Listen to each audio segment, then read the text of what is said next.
Now we're going to move on to our next incredible speaker. This is a pre-record.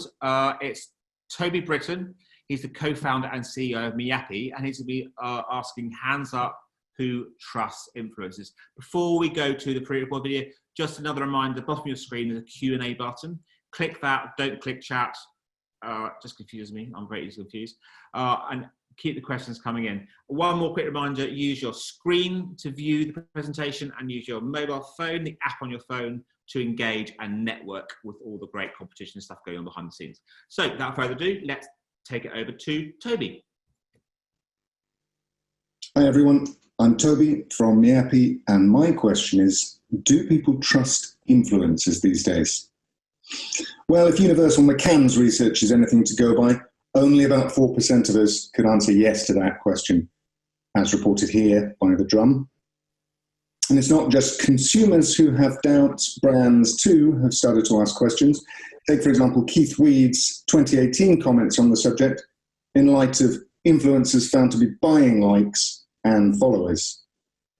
Weed called on the ad industry and social media platforms to take urgent action to rebuild trust before it was gone forever. That's not to say that all influencers are bad apples, of course, they're not. But many brands have moved away from those big A-listers in favour of more niche, more believable influencers who attract a smaller audience but offer much more authenticity. And it's this move towards authenticity that's fueled an interest in our specialisation here at Miappi, and that's user-generated content.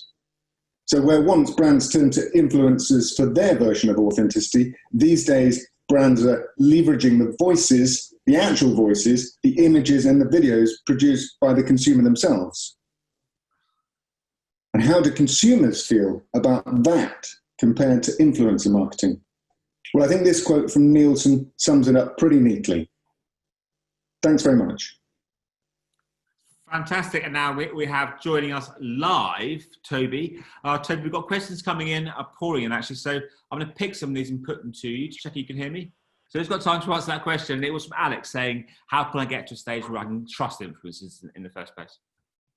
Yes, good question. I mean, my own personal view on that is work with smaller influencers and make sure they're more organic for your audience. We work with, for example, Dove at the moment, and they've gone out looking for what they refer to as hand raisers, which is their interpretation of organic influencers, and they're entirely believable because they're not being incentivized by the brand by being paid directly.